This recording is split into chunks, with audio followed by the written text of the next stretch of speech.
Hello, everybody. Welcome to another episode of the Yapping with Yucca podcast. I'm joined here today with Seneca.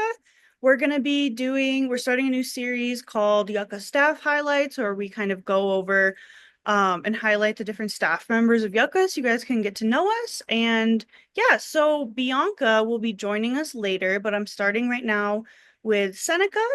Seneca, if you wanted to introduce yourself, tell us about your role at Yucca, and then like what your day-to-day involvement looks like. Yeah, so hi everyone. My name is Seneca, she, her. I'm from the Muskogee Nation and Seminole Nations of Oklahoma, and I grew up here in Santa Fe, New Mexico. So I was a co-founder of Yucca back in 2019, along with about 10 other youth. And I've stayed involved throughout the years. And currently I'm a Yucca steering committee member. So at least right now on the day-to-day, I honestly kind of changes week to week, I would say. But yeah, I'll go to a couple of meetings throughout the week. It's for Yucca members, Yucca steering committee, and then like policy subcommittee work. And yeah, I'll take on tasks throughout the week as far as just what the needs are and as what campaign we're working on. I know right now we're trying to look ahead to figure out what might be happening in the next legislative session. So right now I'm taking on a role as a researcher. I'm helping to look into a couple different areas with that. And yeah, really it kind of changes on the week to week. And yeah, I'm happy to be here. Hey, thank you so much. Hi, Bianca. Thank you for joining us. We kind of got started already just for the sake of time, but I started out with Seneca and just asked her to introduce herself, tell us about her role at Yucca and what day-to-day tasks look like. So could you do that? Okay, sure. Awesome. Thank you. Well, thanks. Yeah. So my name is Bianca Saposi Belknap, and I'm a co-director at EarthCare, and I've been with the organization since 2006. So, a very long time. And I started out as a youth organizer, and in my role as co-director these days, though, my job is really to support the team. So I help support each one of our staff members with sort of managing and developing and structuring their work, and then making sure that that work is moving forward, that folks have the resources that they need. I do like our grant writing and fundraising and all the back end like financial management stuff with our bookkeeping team. So I'm really like a behind the scenes, in the wings kind of role at this point. Awesome. Thank you. Yeah, I think we can just jump right in. I have a similar question for both of you, but how did these organizations first get started? Bianca, you can speak on EarthCare and how long it's been around, and then your involvement in getting Yucca started. And then for Seneca, how did Yucca first come about? What were your motivations and process of getting this group going in the first place? Cool. So yeah, EarthCare was founded by some young folks who had actually traveled around the country and participated in some of the convenings that were happening around environmental issues. And they just noticed that they were like the youngest people in the room over and over and over again. So they landed in New Mexico and wanted to focus on what they were calling sustainability education. That was in 2001.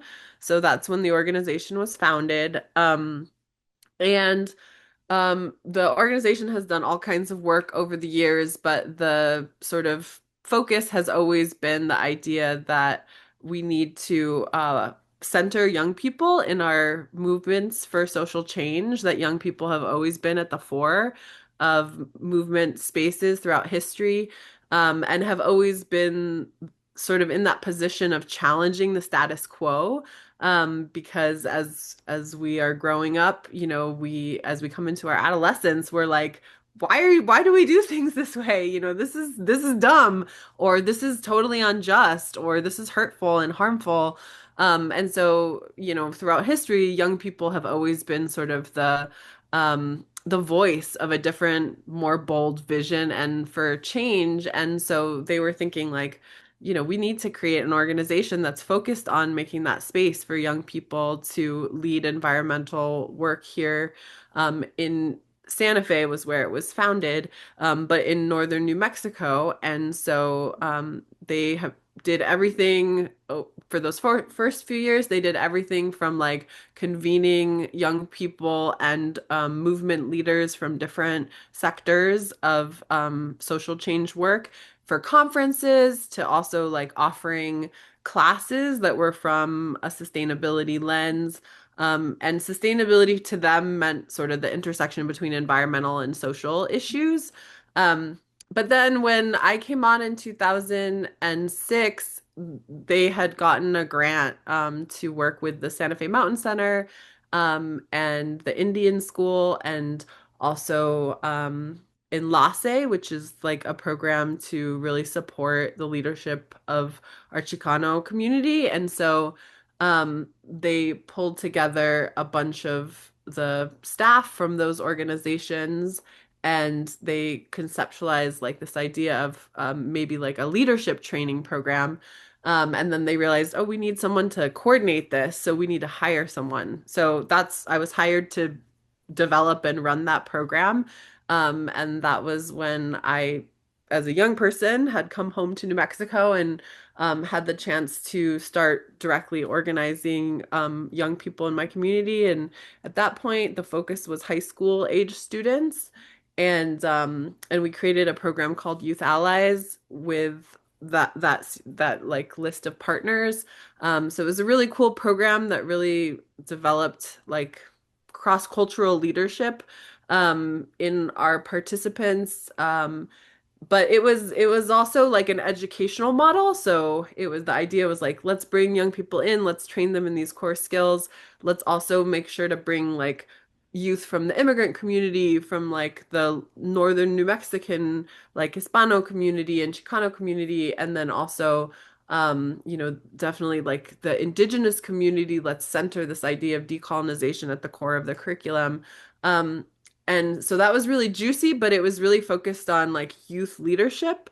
And that model of youth centered space. But what we did after the young people actually started getting involved in the program is realize these young people are ready to like actually organize shit. Like we don't need to be talking about leadership as though we're developing their skills for the future. Like we need to walk our talk and really make space for young people to lead right now. And so, along with all the different generations of youth allies, organizers, we basically built out a different organization, honestly.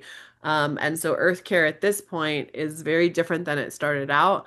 And now all of our staff and board, are all folks that kind of came up through community work and are from our communities. And so that's really important to us. And also, we kind of shifted from the sustainability frame to a much more justice-centered frame. And that I think was like an obvious shift as the people who are actually impacted, the young people in our programs who are actually, very intimately aware of injustice and how it was impacting their lives, as they came into the fore then and took leadership in the organization, then that frame really needed to shift. And so now, we are unapologetically a social and environmental justice organization, and the climate justice work has been led by YUCCA, which Seneca can talk about how that emerged from the sort of spaces that we were convening around or youth organizing and leadership development, but then really like making space for young people to create something totally new and different to shift things around the climate justice movement into Mexico. So I'll pass it over to Seneca. Yeah, so I got involved with EarthCare in 2019, and I was first involved with their El Puente Summer Leadership Academy. So it's kind of like the successor program to Youth Allies. Um, and yeah, so at that point, at least for me, I had some experience doing youth community organizing, but I didn't quite know what I was doing. Mostly just kind of jumped in with other local organizers around gun violence and gun violence prevention. And I honestly was just kind of like looking for something to do with my summer and found El Puente.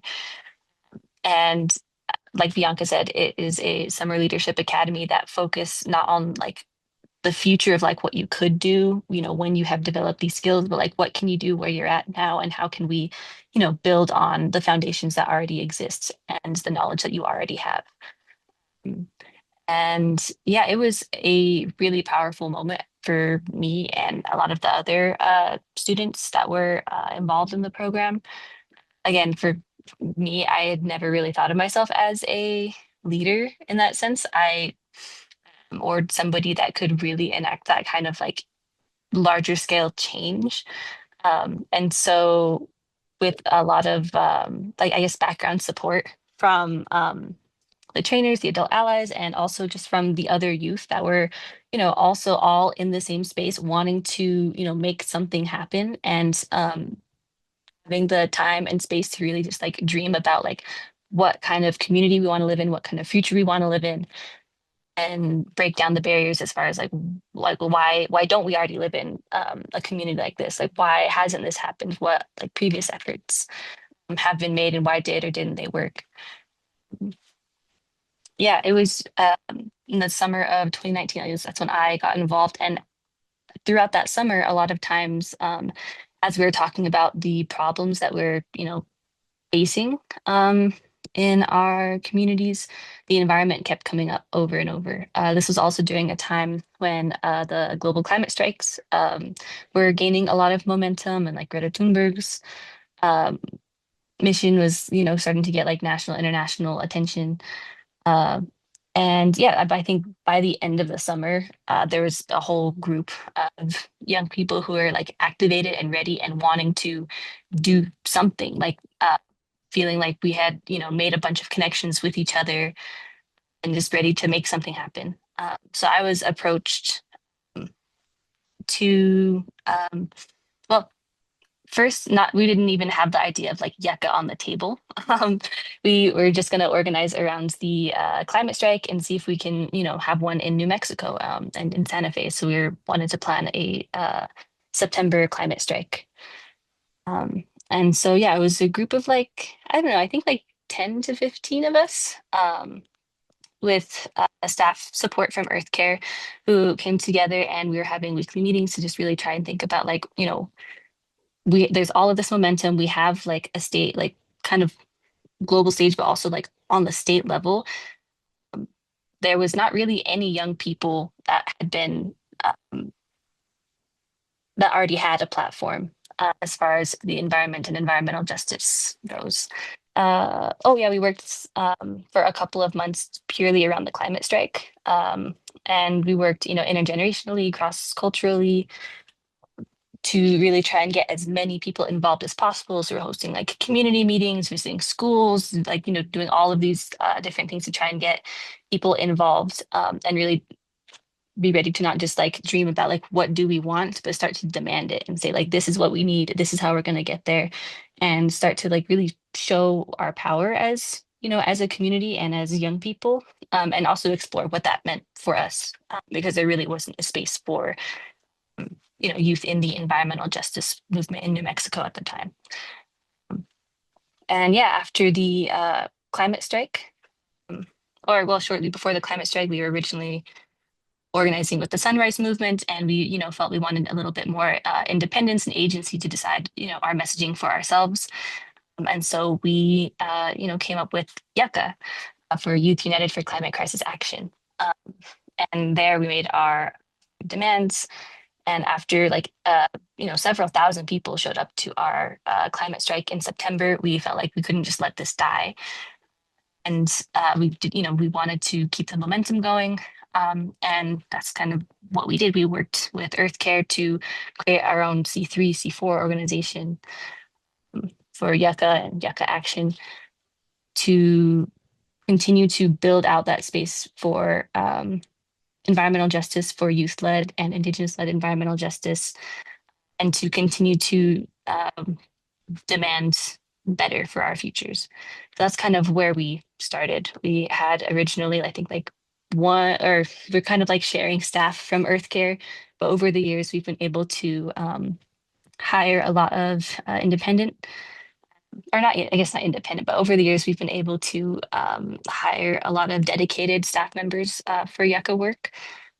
For about a year and a half, 2 years, I was a campaign coordinator for Yucca, which was a really special experience for me. And yeah, it's really cool to see how far we've grown to today. Yeah, thank you so much. That's such an interesting journey. I've heard of a couple of other like student orgs and things that got started around the 2019 climate strike. So, I think that's really cool to see. I was wondering for both of you, why is it so important for youth to be leading these movements? What does youth leadership mean to you, and why is youth and climate activism so intricately tied together and important to be led by young people? Well, I think this generation and all of the future generations are just going to increasingly be affected by the climate crisis. Um, we are already starting to see, it much more frequent and intense um, extreme weather events. We're starting to see, completely different and harmful infrastructure that actively pollutes our communities, and a lot of the decisions that were being made, decades ago. We're starting to see what the full life cycle of those look like, and what the, long-term effects of those look like. So I'd say, on one hand, like we are one of the most affected groups by the climate crisis, and that will only continue to grow with the next generations. So I think that, as young people, this isn't something that we have the um, ability to push aside or to ignore, because it affects everybody on every level and will only, continue to do so. And along the lines of what Bianca had said earlier, I think that young people also have a really um, unique and powerful organizing power within just like the whole history of community organizing movements and of change making.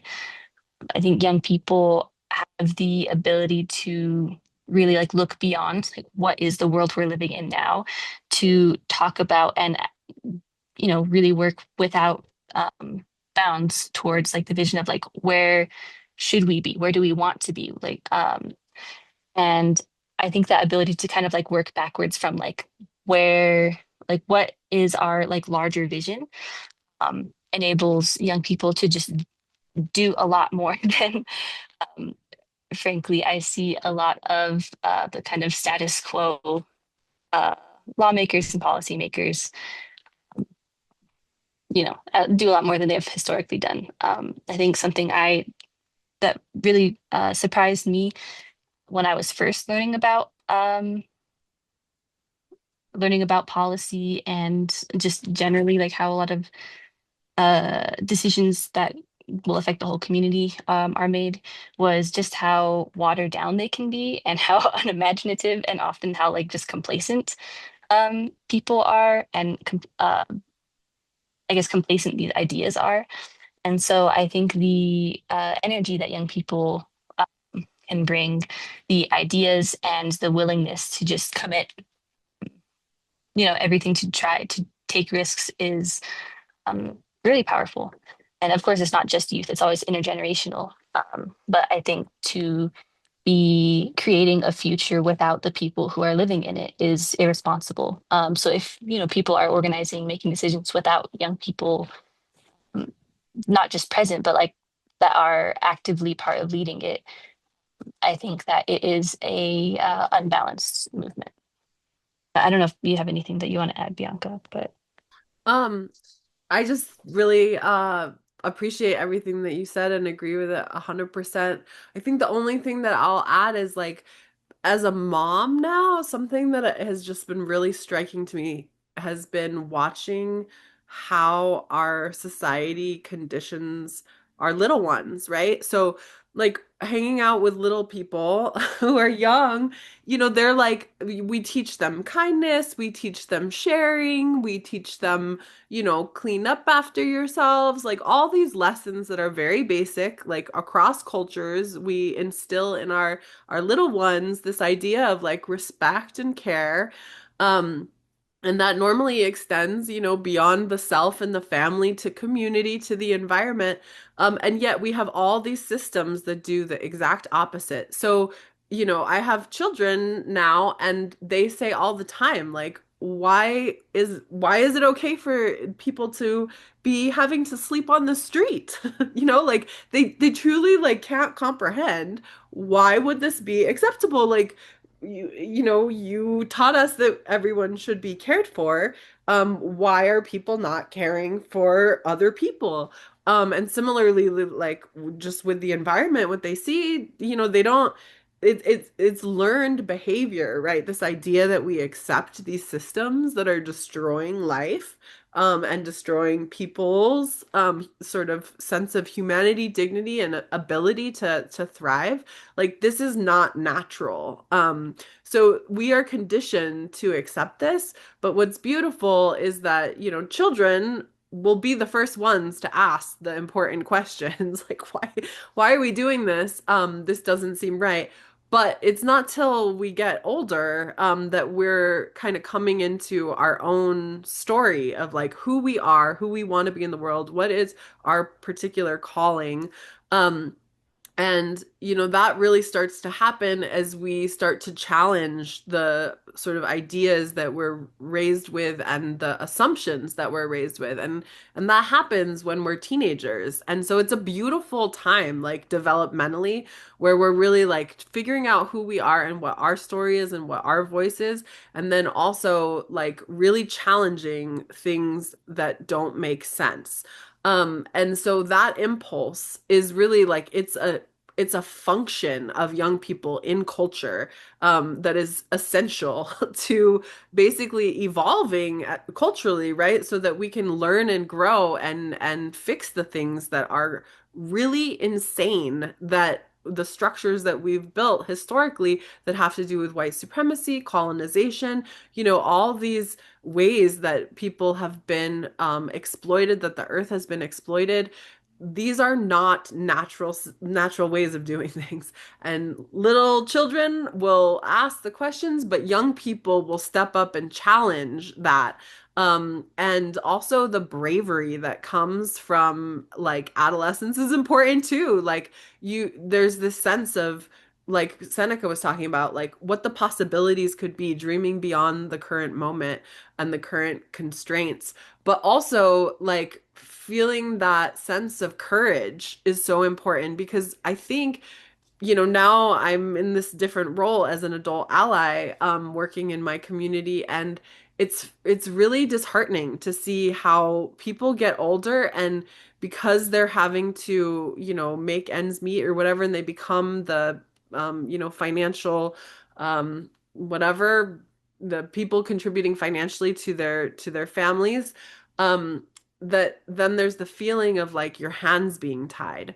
But what's so sad is that we're not just having our hands tied by our structural constraints, we're actually having our imaginations tied too, right? So many older folks, especially with privilege, which is the function of privilege is to blind us to like what is actually not fair, and like rationalize it. So when we see in these policy making spaces, we have all these adults who are like defending the total injustice, saying like, well, we can't, there's no other way to do it, or we have to have incremental change or something like that. But the truth of the matter is that they, like Seneca said, are just not willing to be courageous enough to say what is actually happening is wrong and we have to stop it. And so we have to get creative. And what should be happening is that that acknowledgement should be made. And then when we get creative, the most creative energy in any society comes from its young people, period. So that is why for us, that's our theory of change. We got to send our young people for all these strategic reasons as well as cultural reasons. Yeah, thank you both.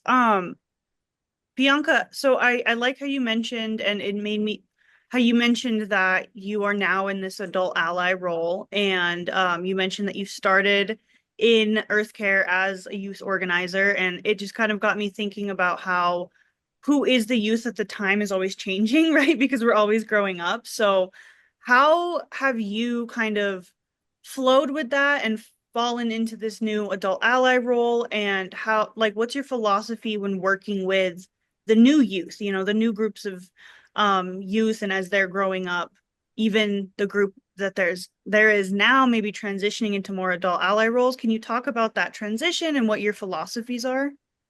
Sure.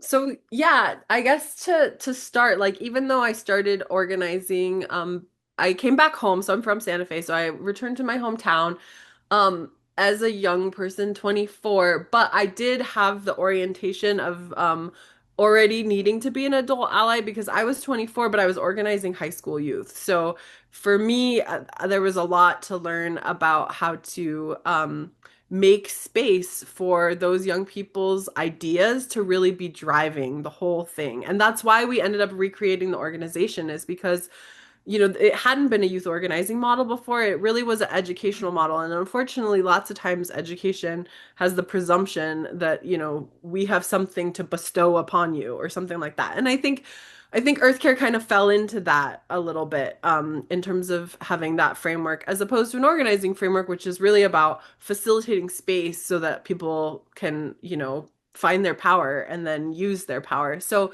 that was really important, and I did, even at that young age, like I did hit up against those tensions at EarthCare. I mean, I had to fight myself, and all the young people who came up through Youth Allies had to fight to recreate the organization.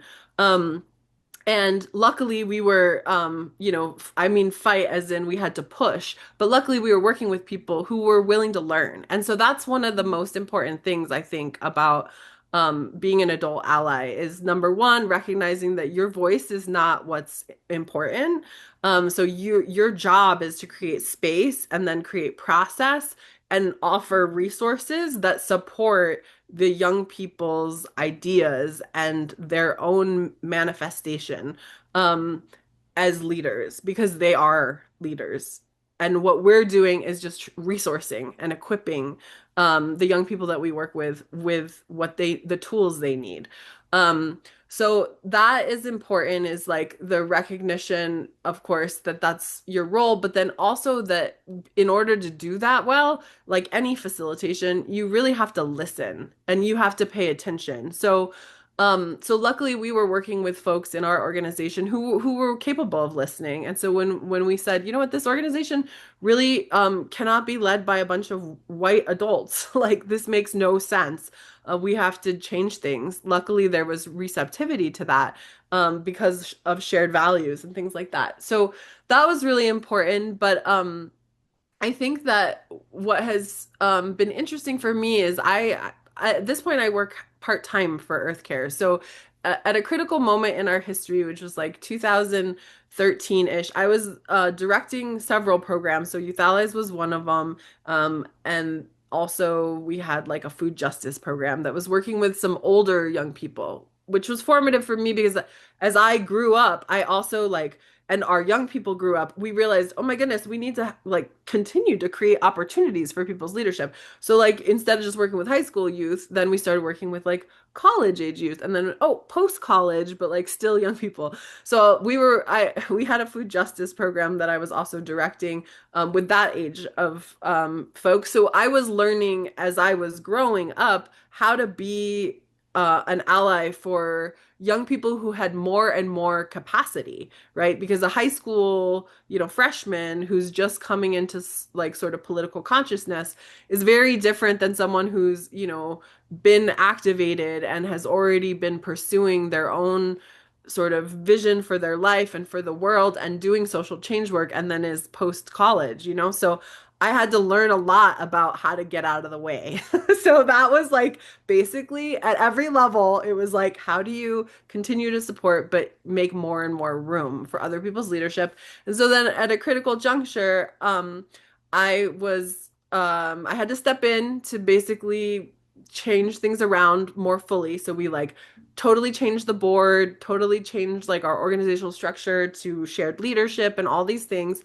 But then I wanted to make space. So I actually took another job at New Energy Economy because I wanted to focus on climate justice specifically at that time because I had little ones and I just saw the way that it was an issue that was going to magnify and make every other issue more challenging. So it felt to me like a critical sort of entry point and leverage point and need. So I started working there, but I also took that job so that I could open up budget and resources for other staff who are from our communities, our communities of color, who are the rightful leaders of this movement, right? Most impacted folks should always be the folks at the helm and at the center.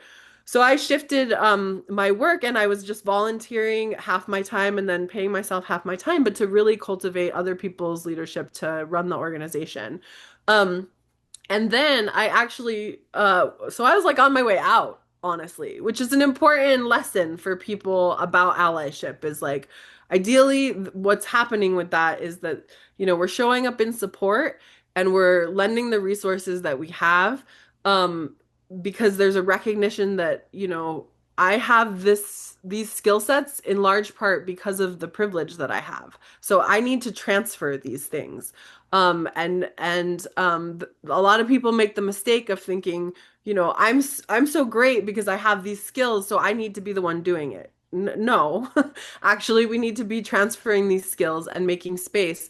So that was where I was at. And then it was interesting because Yucca actually shifted things for me. So because I'd been working with all these young people over the years, and then we ran the El Puente Leadership Academy, um, I actually stepped back into the role of an organizer to organize the space that Yucca emerged out of because I had relationships with all these young people. So I brought in a lot of alumni, um, and then the youth from El Puente, and that was sort of the cross section of folks who created Yucca. So I stepped back in as a youth organizer, to help support the group, and convene those young people who had that fire. But we had to make space too. We had to assert that actually these young people are the ones who should be leading this. There were a bunch of adults who were trying to organize a youth climate strike. It was weird. So, anyways, so that is what I feel like I learned at that moment also is that, there is always when you're called to like show up and support, you need to do that. And at that time, I had the relationships and I was hearing from people, we want to do this. But so I stepped back in to support it. And then since then, like Seneca said, we've been growing the organization of Yucca within EarthCare. And actually, just yesterday, we sat down as a staff, and we were having the conversation, and I was like, I really would like for us to think about how to plan. What do you all need to be able to not need support staff in the future? Because we have young people who are aging up, out of Yucca's steering committee, for instance. And so, really, someone like me should be out of the picture pretty soon here, right? So I'm playing some roles, and my question is, how can I transfer? How can I transfer those things and support your leadership? So at every generation of Yucca, basically, we've been creating more and more space for young people to lead, whether that's having now a staff team, of 5 paid staff members who are full-time, and a paid steering committee. Like these are the ways that we're investing our resources in our youth that are leading. And even though now folks are aging out of the steering committee, there's staff roles for them to fill so that, everyone kind of like can cycle through. And so I'm in a place where I'm getting ready to cycle out. And really just lending the support that is needed from the group, which is really should always be defined by the group. So, like the ideas that folks are trying to manifest, that are set really by our governing body, which is our steering committee. Like, my role is to come in and try to help create the space, create the process, create the resources. And that's really all I do. Thank you so much. Yeah, I think YUCCA is such a unique model in that it does actually try to, as people age up, cycle people in and out, which I think is great. And I wanted to we've been talking about the steering committee a little bit, but I'm not sure all the listeners know what that is and what role it plays. So Seneca, I was wondering because you were a full-time Yucca staff member and you transitioned to becoming a steering committee member. I was wondering if you could walk us through what the steering committee actually is and what that process of transitioning from full-time to part-time was like for you, and yeah, anything else you want to mention about that? Yeah. So Yucca kind of has three rings of engagement. So, the outside is our networks. That's anybody who, is interested in environmental justice, in furthering, Yucca's vision, the community's vision for, what our future could look like. So that could be people who answer calls to action, who are offering resources, like Bianca said, and anybody who wants to get involved. That's our larger network. And we have our members. So these are youth who are involved, who are showing up to meetings, who are contributing to like the direction of actions, who are bringing things to the table, and or who are like people who we have like connections to in the community. And then we have our steering committee at the center. So it's I think right now we have, I don't know, 10 people, 11 people. Um, and these are people who are, again, all young people that are making the decisions for what Yucca is doing. So we're setting the campaign direction. We're making decisions of if we want to sign on to something or not, if we feel like we need to regroup and re-strategize about things. Really, at the center of what Yucca is this steering committee of young people, and this is people from different cultures, different backgrounds, but with that kind of shared vision for for environmental and social justice. And yeah, so this was kind of the model, I guess, Yucca had when we first started, whereas we had our core, steering committee, our decision-making body. Um, and as we moved past the climate strike and we had, our decision-making body, then we had all of these young people who wanted to get involved, but maybe, couldn't dedicate, you know, time every week, but still wanted to, do something. And our adult allies, that's kind of like the structure that has carried through. So at least for me, I graduated high school in 2020, and I went off to college at Yale University in 2021 as a freshman. I'm sorry, in fall of 2020 as a freshman. And, it was online. Frankly, I had a bit of a difficult transition to college, especially amidst the pandemic. Um, and so after finishing my freshman year, I was, back here in New Mexico doing work with Yucca as a steering committee member. And I decided to take time off from school. I wasn't really sure what I was going to do. And it was kind of perfect timing because that was when the previous campaign organizer for EarthCare and Yucca, that had been mostly heading the Yucca work alongside Bianca, was transitioning out. Um, so I, started to work for Yucca full time as a campaign organizer. Um, and I think everything that Bianca mentioned as far as like really giving me and our other young people in the steering committee the space to just cult like she can help give us the foundations, but we can really cultivate our skills, decide the direction we want to go, and we can make our own mistakes and know that it's not the end of the world, or we can take risks and have these amazing successes and be glad that we were able to um, act autonomously as young people, as a steering committee. And so, as a staff member, part of what I was doing was outreach with larger within the larger community and within youth in in our school systems and otherwise, and also just helping to coordinate the steering committee, um, and yeah, help design and enact our different campaign work. So that was my full-time job for for about a year and a half. And then I kind of transitioned out as our uh, uh, one of our other staff members, Zephyr, transitioned in to kind of take my role. And it was really nice because we got to, work together, like in that kind of overlapping moment and um, transfer skills, transfer ideas. I feel like I learned a lot from Zephyr, and hopefully they learned a little bit from me too. And Yeah, so going from full time, attending meetings throughout the week, pushing forward coalition work, learning to design, going from, fully like the logistics of the campaign, all the way from, the dreaming stage to the logistics to pushing it through to something, much more part-time. I think for me, as I was transitioning out, was about 10 hours a week. So I was attending steering committee meetings, I think other like coalition meetings, and just doing whatever other work was needed on the side. And I think initially it was, I don't know, it was a really interesting adjustment for me because I wanted to still be like part of everything and I wanted to know everything that was going on. But it was also nice to know that we had, a whole group of people who were wanting to take stuff on, and who, we could all come back to at our meetings and, share and make decisions together on if we wanted to do something or not, or if we wanted to bring something to the table. And so, yeah, it's been kind of nice to be like as a steering committee member now. And, I know how difficult it is as a campaign organizer.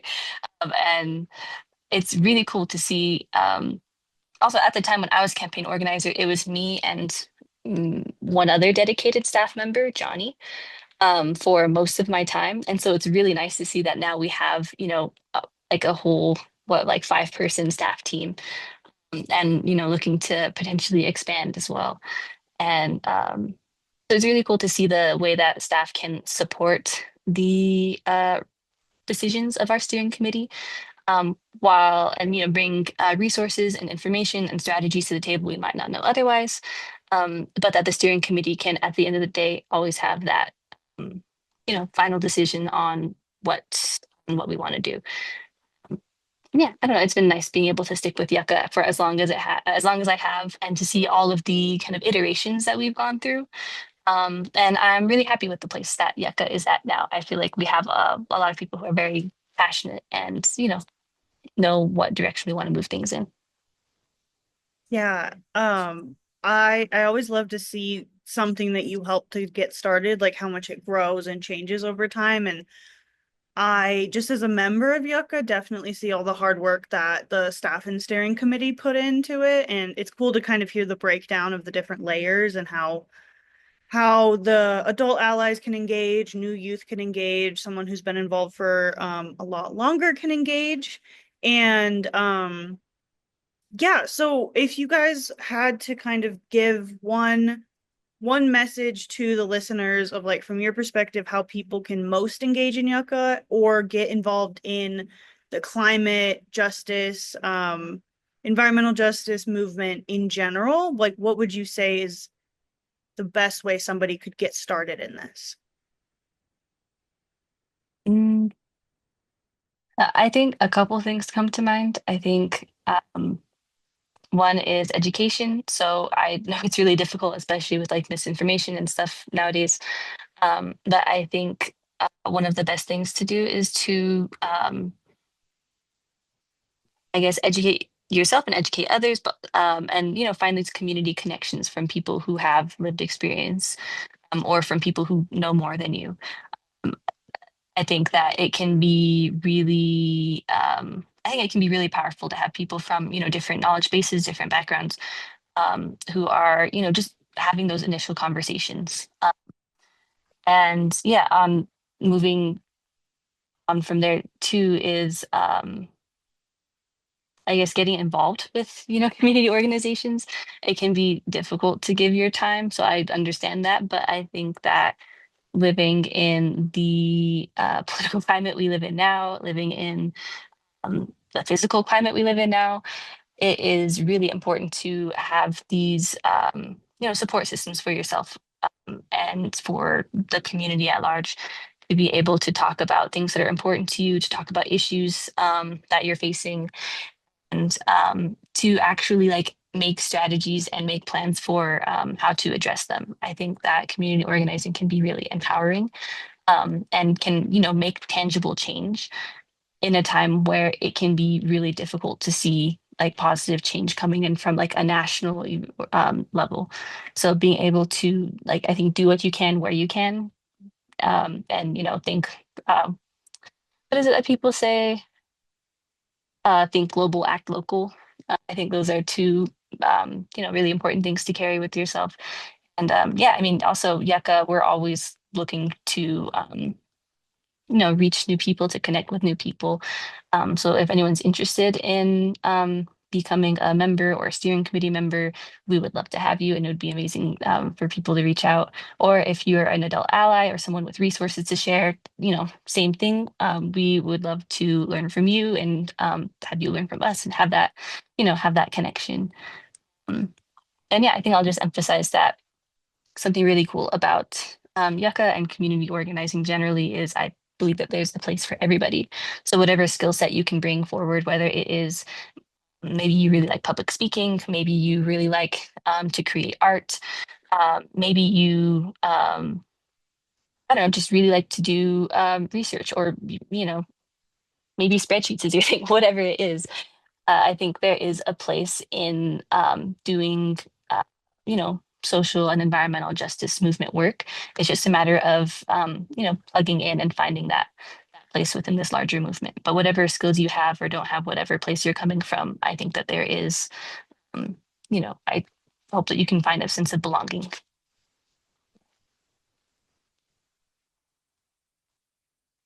Maybe I'll just add that we can include the member interest form like in the chat or whatever in the comments, and folks could sign that and just fill it out. It's just like an interest form of basic questions to learn more about you, and then um the team will follow up with like just a phone call to learn more about each other and see where you could plug in. Like Seneca said, there's so many different opportunities, and so that's like the actual entry point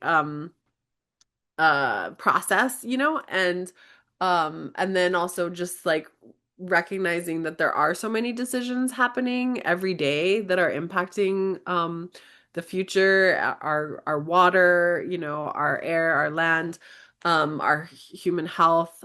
So those, like, if you're interested in knowing what's happening, a great way to get involved is to just like join our newsletter list, and we try to just inform our community about what's happening, so that whether you want to join us to be part of like an organized voice, or if you just want to learn more about an issue that's going to impact you, but maybe, the access issues are always so huge, to even just learn what's happening. So we want to try to help just inform our community. And so we put out a newsletter, both a YUCCA specific newsletter and then an EarthCare newsletter about environmental justice issues that folks might care about, and then lots of calls to action across all kinds of issues. So, whether immigration issues to environmental issues to housing issues, all of those are related. And so it's a great way to just, like Seneca said, start educating yourself, and also figure out how you want to plug in what you have that you'd like to offer, and how to connect with each other, because really what's going to make us strong is our connections with other people in our community. That's our greatest strength. And so whether it be YUCCA or some other group, organized power is people power, when we care about issues but we're showing up as individuals, it's actually really hard to buck the system and actually create any sort of disruptive change, because we're just individuals. So it's really great to get organized. And if folks are interested too in like organizing your own space, like say you're young people, you and your friends, and you're interested in taking some other issue on, then I do want to offer up that like that's what EarthCare is here for, is to create space and support for young people's vision and action. And so there's always room to help support folks who want to get organized. Yeah, thank you guys both. Yeah, and for the listeners, some other good ways to connect with us are to follow us on Instagram. We have Instagram, TikTok. Subscribe to our Yapping with Yucca YouTube channel. Put notifications on Spotify and Apple Music for this podcast. And yeah, you can always comment, DM us, email us questions that you have, topics that you want to talk about. And I just want to thank Seneca and Bianca so much for being here today. You guys really highlighted the importance of EarthCare and Yucca and how it all got started. And for the listeners, tune into our next couple of episodes. We're going to be highlighting the rest of the existing Yucca staff members. So it's going to be a really cool series that we're doing. Yeah, do either of you guys have any wrap up thoughts or anything else left to say before we end it here? I don't think so, but yeah, thank you for having me. Yeah. Thanks so much. Thank you guys so much. And bye, listeners. Have a great day.